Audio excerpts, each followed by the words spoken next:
Hey, welcome to the Bad Belly. I'm Charlotte, and today, this super hot October day, we are going to answer another viewer question. I'm excited.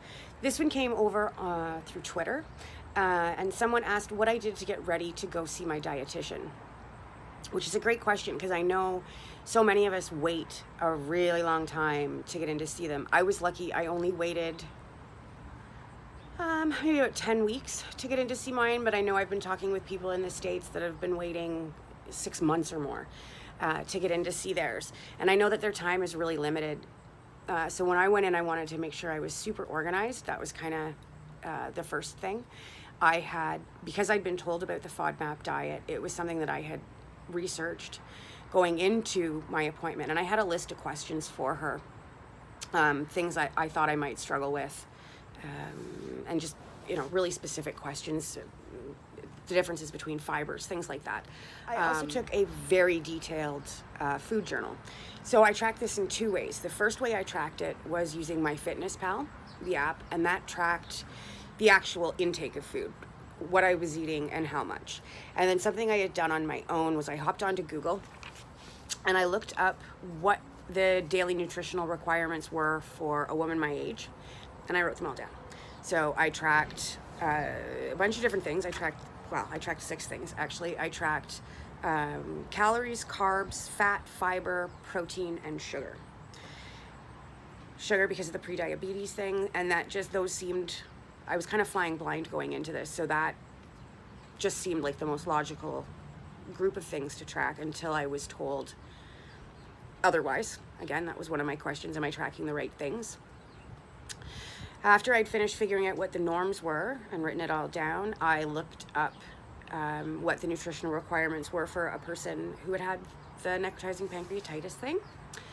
Then I looked up for people who didn't have a gallbladder, and then I looked up for prediabetes. Now, I found that one the most complicated because the majority of the advice was a very calorie-restricted and fat-restricted diet. I think the assumption was that you had type 2 diabetes, maybe because of a weight problem.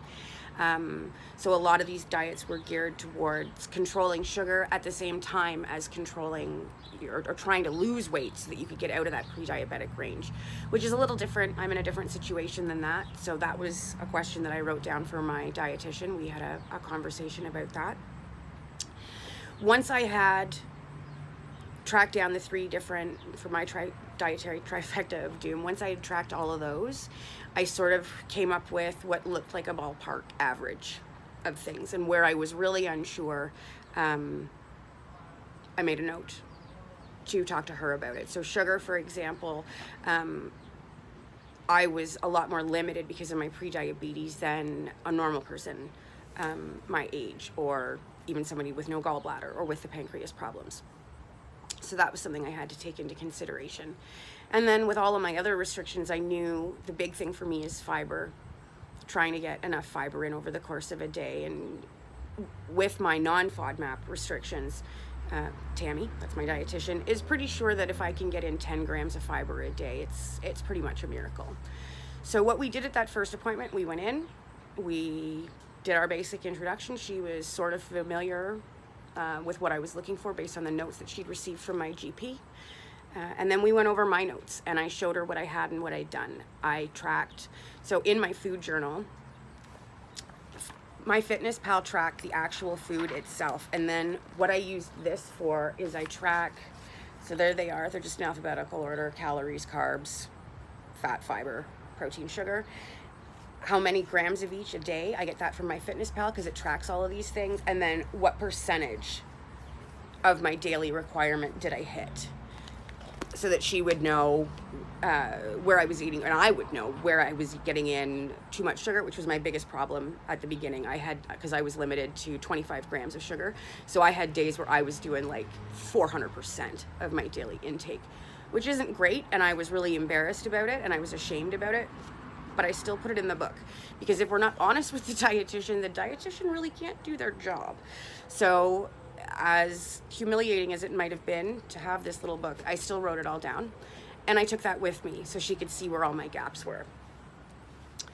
So that was a big thing. And as a result of that, most of our conversation was her looking at my numbers and saying, okay, you're being you've been too restrictive with fat, or your fiber number is unrealistic. I think I started originally, I think my first fiber number was like, oh yeah, it was 25 grams of fiber was what I was trying to get in every day. That was my goal number. And she was like, that's good.